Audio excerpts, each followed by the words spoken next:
അസ്സലാമു അലൈക്കും വറഹ്മത്തുള്ളാഹി. പ്രിയമുള്ളവരെ, നാം ഖുർആൻ പാരായണം ചെയ്യുന്നവരാണ്. ദിവസം ഒരു പേജെങ്കിലും ഖുർആൻ പാരായണം ചെയ്യാൻ നാം സമയം കണ്ടെത്തണം. ദിവസവും ഓതൽ സുന്നത്തുള്ള 7 സൂറത്തുകളുണ്ട്. അവകൾ ഓതാൻ തീർച്ചയായും നാം സമയം കണ്ടെത്തേണ്ടതുണ്ട്. 1. സൂറത്തു സജ്ദ.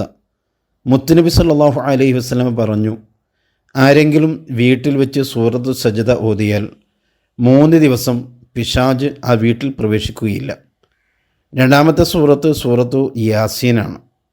മുത്തുനബി സല്ലല്ലാഹു അലൈഹി വസല്ലം തങ്ങൾ പറഞ്ഞു, അള്ളാഹുവിൻ്റെ പ്രീതി ഉദ്ദേശിച്ച് ആരെങ്കിലും സൂറത്ത് യാസീൻ ഓതിയാൽ അള്ളാഹു പാപം പുറത്തു കൊടുക്കുകയും 22 തവണ ഖുർആൻ ഖത്മ് ചെയ്തതിൻ്റെ പ്രതിഫലം നൽകുകയും ചെയ്യും. മൂന്നാമത്തെ സൂറത്ത് ദുഖാനാണ്. മുത്തുനബി സല്ലല്ലാഹു അലൈഹി വസല്ലം പറഞ്ഞു, ആരെങ്കിലും രാത്രിയിൽ സൂറത്ത് ദുഖാൻ പാരായണം ചെയ്താൽ 70,000 മലക്കുകൾ അവന് വേണ്ടി പ്രഭാതം വരെ പാപമോചനം തേടിക്കൊണ്ടിരിക്കും. നാലാമത്തെ സൂറത്ത് വാഖിയാണ്. മുത്തുനബി സല്ലല്ലാഹു അലൈഹി വസല്ലം പറഞ്ഞു, എല്ലാ രാത്രിയിലും വാഖിയ പാരായണം ചെയ്യുന്നവന് ഒരു കാലത്തും ദാരിദ്ര്യം ഉണ്ടാവുകയില്ല. അഞ്ചാമത്തെ സൂറത്ത് മുൽക്കാണ്, അഥവാ തബാറക സൂറത്ത്. മുത്തുനബി സല്ലല്ലാഹു അലൈഹി വസല്ലം പറഞ്ഞു, ആരെങ്കിലും സൂറത്തുൽ മുൽക്ക് പാരായണം ചെയ്താൽ ലൈലത്തുൽ ഖദ്റിൻ്റെ രാത്രി ഉറക്കമൊഴിച്ച് ഇബാദത്ത് ചെയ്തവനെ പോലെയാണ് എന്ന്. ആറാമത്തെ സൂറത്ത് സൽസലയാണ്.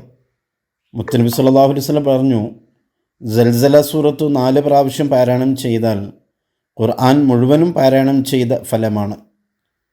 ഏഴാമത്തെ സൂറത്ത് തകാസുറാണ്. മുത്തുനബി സല്ലല്ലാഹു അലൈഹി വസല്ലം പറഞ്ഞത്, തകാസുർ സൂറത്ത് പാരായണം ചെയ്യുന്നവർക്ക് 1000 ആയത്തുകൾ പാരായണം ചെയ്ത പ്രതിഫലം അള്ളാഹു നൽകുന്നതാണ് എന്നാണ്. ഫത്തുൽ മുഈൻ 148 പേജിൽ നമുക്കിത് കാണാൻ കഴിയും. ധാരാളം പ്രതിഫലങ്ങളും മഹത്വങ്ങളുമുള്ള ഈ സൂറത്തുകൾ നിത്യമായി പാരായണം ചെയ്യാൻ അള്ളാഹു സുബ്ഹാനഹു വ തആല തൗഫീഖ് നൽകട്ടെ. ആമീൻ.